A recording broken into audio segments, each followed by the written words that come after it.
Hey y'all, welcome to the channel. I'm Task Force Bourbon. Today we have something pretty special to try out. It's from Joseph A. Magnus's Cigar Blend, batch number 42. We are super excited to give this a go, and I cannot wait to taste it again. But I'm going to do it with you all, and before I do, we'll get into a little bit of the background of Joseph A. Magnus. We'll hear a few words from the master blender about Cigar Blend, and then we'll get into the good stuff, what it tastes like. So for those of you all who don't know, Joseph A. Magnus is basically a rejuvenated brand from pre-Prohibition by Magnus's great-grandson that opened in 2015. But we'll go back a little further than that, and we'll talk about who Joseph A. Magnus himself actually was. So this is some of what coming from the company's website, but it reads, in the midst of the Civil War in 1864, young Joseph A. Magnus received news that his father had been killed in battle. With 3 younger siblings to take care of, he matured quickly and took on the responsibility of caring for his siblings. His late father had been a merchant, and Magnus took after him to become a savvy businessman. He soon discovered a niche market for wholesale liquors, and by the time he was 26, he had painstakingly built up a liquor empire based out of Cincinnati, Ohio. In 1918, the imminent arrival of national prohibition caused Magnus to pause his whiskey production and sales. For the remainder of his life, Magnus enjoyed but did not produce fine spirits ever again. Right? So we then come nearly a century later. A fortunate discovery was made by, like I said, Magnus's great-grandsons. A few carefully preserved bottles of what at the time was 122-year-old Murray Hill Club whiskey. Right, that's the whiskey he produced, tucked away and seemingly forgotten. The family gathered industry veterans to extract a few millimeters from the famed bottle to taste, test, and reproduce if possible. Today, using the same blending and finishing techniques Magnus employed over 100 years ago, Magnus's master blender, Nancy Fraley, finishes, and this is for one of 3 offerings, and this will come into play when we talk about this in a moment. So you have their namesake Joseph A. Magnus bourbon, you have the Cigar Blend bourbon, and you have Murray Hill Club. All right, but for the namesake bourbon, Joseph A. Magnus, their standard release, Nancy Fraley finishes 12-year-old bourbon sourced from MGP in a triple cask finishing process using Oloroso sherry, Pedro Jimenez, and cognac casks. So they go on to say the result is that we have come as close as possible to the original Joseph Magnus bourbon in that 122-year-old bottle. While the brand was started in Cincinnati and later reestablished in D.C. in 2015, it has ties to Michigan. Founder Joseph A. Magnus spent summers in Michigan and later retired there.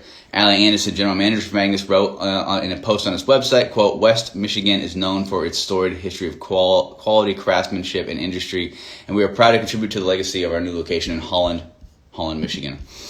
So that's Joseph A. Magnus. And then talking about their other third expression, basically what that is, it's a blend of 18 and 11-year-old bourbons with a 9-year-old whiskey in there as well somewhere.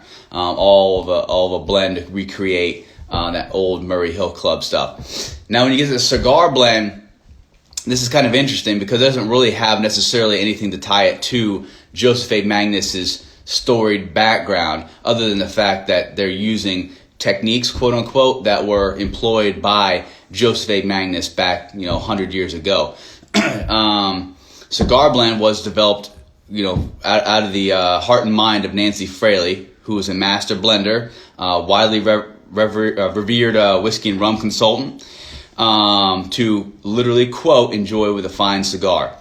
Okay, and it's using finishing casks which spirits are known to pair well with cigars. All right, so the whole idea is to smoke a cigar with this. I'm in the house, so I'm not going to get to do that at the moment, but I'll do it later, trust me. So Fraley goes on to say, quote, there is a long tradition in France of cognac blending cigar, blend cognacs that are meant to pair well with cigars, and since my training is in the French brandy tradition, I created Cigar Blend as a nod to it, end quote. Cigar Blend starts with a base of mature bourbons ranging from 11 to 20-year-olds. So it didn't used to be that old, but now in the last handful of batches, they've increased that to include this one to upwards of 20 years old. And also includes the standard Joseph A. Magnus bourbon, which, like we talked about, is the triple cask finished bourbon. You know, we got 2 different types of sherry and a cognac barrels. Then it adds an additional high rye 36% bourbon in the mix, and then finishes the entire blend again in Armagnac cask. It's a type of cognac. So, quote. So when we got this batch number 42. Let's see if we can't pull it up just for the camera one time. See, it's really hard to write. Everything's written like that gold, brown, cool copper. Everything, it looks like a cigar or something, right? So this is batch 42. Let me get the back of this. It's kind of neat. It's got the old Murray Hill Club, and even underneath, make sure the lid's on. It's got in script Joseph A. Magnus. Pretty neat, right? But cigar batches 42 through 47 all hail from 6 particular Armagnac barrels that were transferred from the distillery in Washington, D.C. to Holland, Michigan in the fall of 2020. So remember when we talked about them moving? The journey of these barrels inspired Fraley to dub this batch, quote, the Rock and Roll Series, to commemorate the intense interaction between the spirit and oak. When the whiskey inside the Armagnac cask was churned and swirled during the journey on the truck, thereby penetrating deeply into the wood and pulling out more matured oak tannins, sweet caramelized wood sugars, and richly aromatic and fruity Armagnac spirit notes that then is typically found in other cigar blend batches. This series of batches, all from the same coupe mère or mother blend, have loads of personality, individuality, raw energy, and excitement, just like musical form, end quote. So batch 42 of that series is the, supposedly the sweetest, but it is definitely the lowest proof of that series. And this one comes in still at a whopping 61.88 alcohol by volume. So double that. I don't know. I'm not going to do public math, but that's at least 122 or 123 and change. So here we are. Without further ado, we're getting into the whole point. We're going to try to test this thing. Let's see how this is still got a good pop to it. Oof.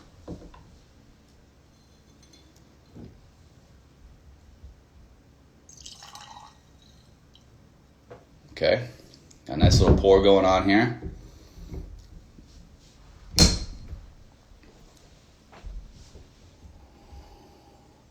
All right, and I got to give a shout out to Benny Mendoza, my bro, for making this possible. Thank you. He goes to say, not with that attitude, LOL, smoke 'em. That's right. So I guess we're going to have to convince him to do another tasting here with some cigars. But the cigars aren't me, buddy. All right, so the nose isn't overly heavy, from what you might expect from something that 122 proof. It smells, and it's just kind of weird to say, it smells well balanced. It's got, your standard vanillas and caramels, things like that. And then it actually smells like a finished bourbon. And spoiler alert, because I have had it before, is I think that this tastes like a finished bourbon, but I'll put an asterisk on that because I'm going to come back and tell you exactly what I mean. But you get a lot of dark berries, and I know that's going to carry on the open because, like I said, I've had it before. But let's go ahead and try this.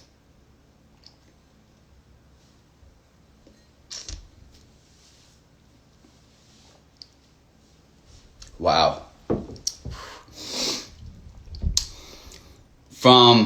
This is good. From the mid to the finish, because the open you're like, okay, all right, but man, now it's just sitting there, mid to the finish. You've got this mature oak, and it just lingers, it's sitting there. So if you've had anything 20 years and older, which is crazy because this is a blend between 11 and 20 years, so it can't be age stated. Otherwise, they'd have to label 11, and that'd be silly with something as much as probably cost to put a 20-year bourbon in here. I would wager to guess that it's got more of that 20 than it does the 11. There's no way you're faking that taste. And I only know that taste because I've had bourbons that are that old. And that's something that I was reluctant to do when I was first getting the bourbons because they cost a lot of money and there's a lot of hype behind things. And sometimes it doesn't live up either way, whatever. So I sought it out. And I started with the Pappy 2023. I've had the Rhetoric 25. I've had the OFC, which is a 25-year-old. I've had a couple others, Elijah Craig. But so that note is really only true. I've only ever gotten it on things that are 20 years and older. And so I'm getting that note here, that age, that like mature, earthy. It's like I can picture the barrel, the charred inside of the barrel. You get the wood, the oak, the charred black oak, that's like holding up. It's strong on wood. And then, that liquid is eventually going to degrade that over time. And I'm getting this vision in my head. I don't know if this is actually true and what happens, but I can picture it like kind of like degrading and melting in, giving way to the liquid.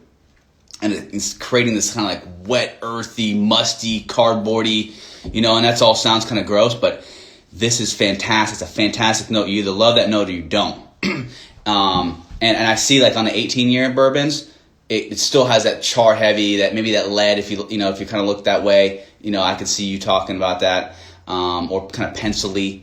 But man, it's really got that mature oak all throughout. That's fantastic. But more than that, let's go back and break actually some more notes than just that.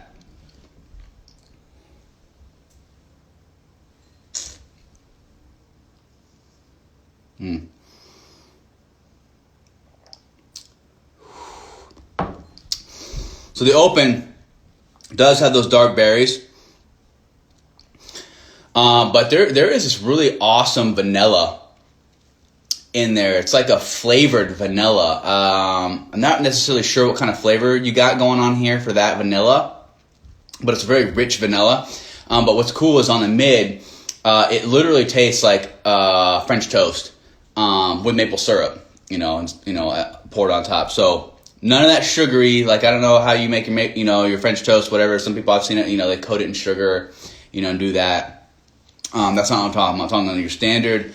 I dip it in egg wash, and I put it, in the frying pan, and I make my French toast, and I can taste like that fried kind of, egg, with the nice thick bread, and then you got that nice, sugary kind of maple syrup, like a nice rich maple syrup, not like tree sap kind of, super thick maple syrup, but nice average maple syrup on top of French toast. There is maybe a bit of like the brown sugar kind of flavors going on. Oh, and by the way, that would make sense because the nickname for batch 42 is brown sugar. So I would be pretty disappointed if I didn't get any brown sugar, but I might have called this, mature oak, but I don't know. I haven't had any other batches, so I can't really speak to the others, but actually I've had no other batches. So if you want to send some my way, let me know. So let's see. Benny Mendoza says like chewing on a pencil. Okay. Yeah, that's definitely a common note for people who are tasting older bourbon. You hear that one a few times.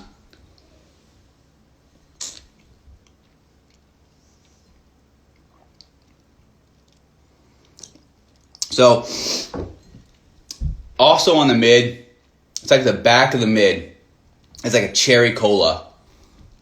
And I almost wanted to say like a flat kind of cherry cola, but that sounds bad, so I'm not going to say that. But it doesn't taste like, like gross cola, flat cola. It's like this nice, like, cherry cola that's not carbonated. And that's probably because it's actually not carbonated. But, that's definitely there. And oh, by the way, like that finish is very dry. And it has it's definitely cognac. So Armagnac is one of the predominant casks used for the cigar blend. On top of the standard Joseph A. Magnus bourbon that goes into this, which also has a cognac finish in it. So again, if I didn't have brown sugar because this batch name, or I didn't have cognac, I'd kind of have to squint my eyes, did we actually get the right bottle here? But so that cognac is evident. There's no denying it. It's dry like a cognac kind of as well. The finish is dry, very, and it lingers for days. It's got a kind of a short tail. It's sitting kind of like right here, despite its proof. I think maybe if you're not used to this proof, it might seem lower, but I'm a professional. But it's really kind of a short tail, despite all that. And you do have, but it tastes like a finished bourbon. Not like a finished wine, finished bourbon like you would with Angel Envy for port, or maybe the Thomas S. More like you see in the back corner here that's got, Cabernet, it's got Chardonnay, it's got, and a port. So, not like one of those. But it does taste like, it's not just a bourbon. Like, out of a blind flight, something's going on. It's maybe not the wine, because you're kind of like, but it's kind of close to the wine. No, it's cognac. But there are also other bourbon notes.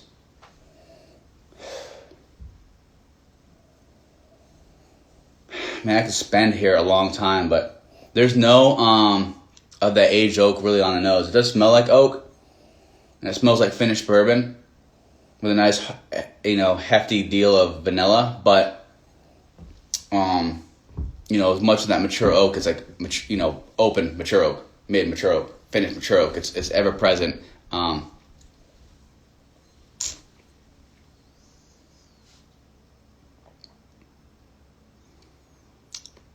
That brown sugar, I'm trying to concentrate on that.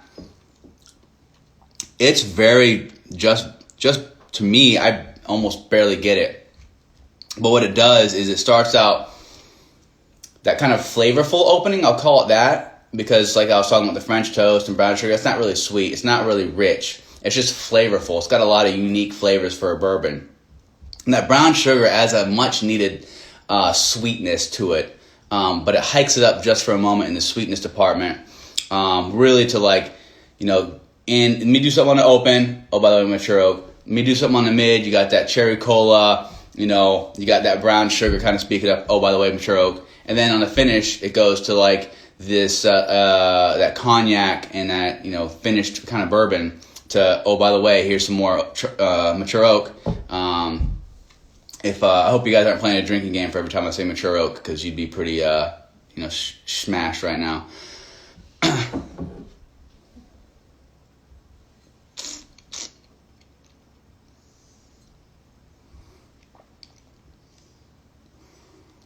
There it is, that vanilla.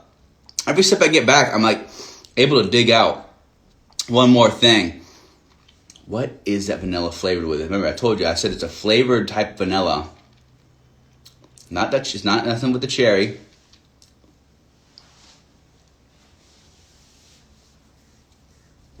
So, I don't know. I'm going to have to keep drinking it. Benny, you better hurry up and come get it back. Because I'm going to pour me another glass. I'm just kidding, bud. But what I will do is I'll rate this. Again, I use a 5.0 rating scale. So, on a 10.0, deal, that'd be 10. Or, right? So, with a 0.5 increment. 4.5 would be something that literally excites me. 4s are something that I would recommend to others. So on this, it's a perfect rating. I hate to say it because this got a lot of hype behind it. You're really not seeing these. They retail, I think, about $100 to $200. I don't know, somewhere around there, maybe $150. I had to look that up. That's something maybe I should have done. $100. Oh, I actually got it right here. Suggested MSRP is around $95. Secondary, you're really not finding this for more than for less than about $300 to $350, and you're not. I have never seen this sitting on a shelf, so it's very sad news. So, Joseph A. Magnus, I don't know what you can do, but let's start getting this thing pumped out more. But I imagine it's hard to do if you're looking for a consistent product that has that mature kind of flavor going on, that uses probably more of the 20-year bourbon than the 11-year bourbon in this mix. And I wouldn't want to change that, because that's definitely my most favorite part. The flavors are definitely there, but if it were missing that mature oak, I would have probably kept it around a 4. So it would have been 4, but because of the age is super present in there, it's going all the way up to the 5. But again, you've got to like that oak flavor, that old mature oak flavor, or you're not going to probably dig this as much. You might be on the 4. But even if you don't, like I said, 4 is still something I'm recommending to others. So at $95, if you find it for that, buy one, buy a second one, send it to me. If you like this, let me know. If you had another batch, let me know how it might have stood up to what I was talking about for batch 42. Otherwise, I'll say cheers to you all, and go ahead and like, subscribe, follow, do all that stuff, and see you next time.